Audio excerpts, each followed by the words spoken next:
So one of the things I was gonna ask you is we have a similar kind of health and fitness and nutritional background. I was vegetarian for a time. I was vegan for a time, and kind of I did all of these things for for pursuit of that kind of superhuman ness, or that kind of mental clarity and all of that stuff. But I tend to play around with things quite a lot. And Mm. the response I get from friends and family is, "Oh, what are you doing next? What's this new thing that you're doing? What's this?" Um, and I tend to find that the only way you can progress is if you experiment and if you're playful. Um, and your page comes across like that. When I'm looking at the way you train, when I'm looking at the way you eat, um, it seems to be a kind of a playful experimentation. Is that how you would class it? I think that's a. Um, I mean, you've got it spot on. And in some of the videos, whether I'm doing slow whips or even doing some cooking, I say at the end, have a play, experiment. Um, but that's all based on understanding the fundamental parts within that. So if it's an exercise, and let's say I'm doing some sort of variation, whether it's slow or weird and wonderful, it's still based on the fundamental integrity of the, let's say, the original movement. Like, you have to be able to squat, you have to be able to press, you have to be able to pull something up from the ground with integrity, and so with that is then like go on and play, experiment, and I think that's really really important. You have to have that broad highway, and then which gives you that movement that you can sort of, some people give themselves such a small road. That's why they say, "Oh, I fell off the wagon. I fell off the wagon. I fell off the wagon," and they just go from being negative to that dopamine sort of positivity, motivational sort of thing. Oh, I feel Yeah, great. I started back at the gym. Oh, I fucked up. I've fallen off.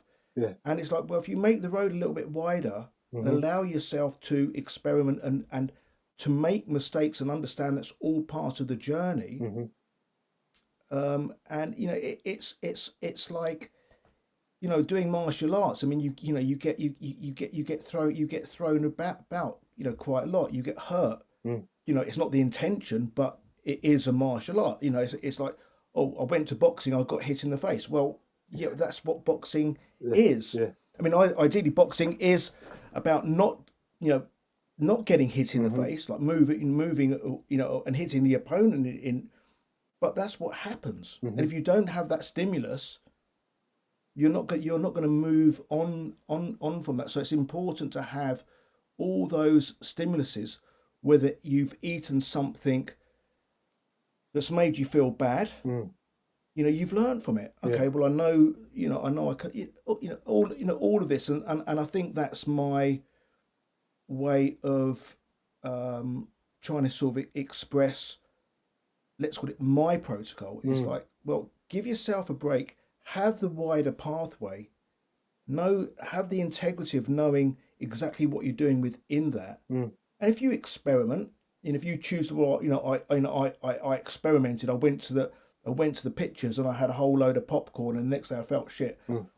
Well, it may have not been the experiment, but okay. Well, you've learned from that, Yeah. but don't then not get back on the wagon, or whatever you want to call it, for, let's say, 3 years. Or I had a bag of chips, and I haven't done anything for the last 3 years. Yeah. You've either sort of like learned from that, taking it on the chin as if you do with boxing. Okay, and what do I do with that information? And so really, my protocol isn't so much on a deeper level. It's not so much about exactly what the food, exactly how you train, exactly about the breath work. It's just allowing yourself to do all those things, be consistent with them, but don't allow a negative part within that to force you down the other road, I like that. which what happens to which most people. I like that. I like that. The other thing that kind of the view that gets levied at me is So my dad passed away when he was in his 40s, and I've kind of made it a goal to at least get into my 50s. Um, and yeah, oftentimes people are like, what are you running from? What is the motivation? What are you trying to, just live your life, just live your life. And I guess I would guess that you get those kind of critiques and comments of like, this is too restrictive, or you're being maybe a little bit neurotic. Do you have a response to those kind of critiques? Well, I think that I'm no different to you. One of the things, one of the, let's call it, the driving forces is that I don't want to end up like my parents who've got advanced dementia. Dad is completely disabled through a stroke. Hmm. Not necessarily okay, bad diet, but bad um, direction from doctors and things. Throughout throughout his life, and it's with that, and people like you, people will say, well, what you running from and everything. Well, okay, maybe that is sort of valid, but it's still it's still sort of like a positive thing because you've learning from that. And again, within that, it's learning how you can take the hard edges off that almost that hateful type of motivation. I'm not going to be like him. Yeah, you find a comfort. And it be, find a sort of like comfort. It's like, I've learned from that. It's you know the, I study martial arts. I studied since I was a kid, and it can get sort of like quite sort of um, it can it can get obviously very very deep. But in a Shinto shrine, Hmm. you have a shrine called the Kamidana in the dojo. You open up the little door, and in that door, in that little one, is a mirror. Mm.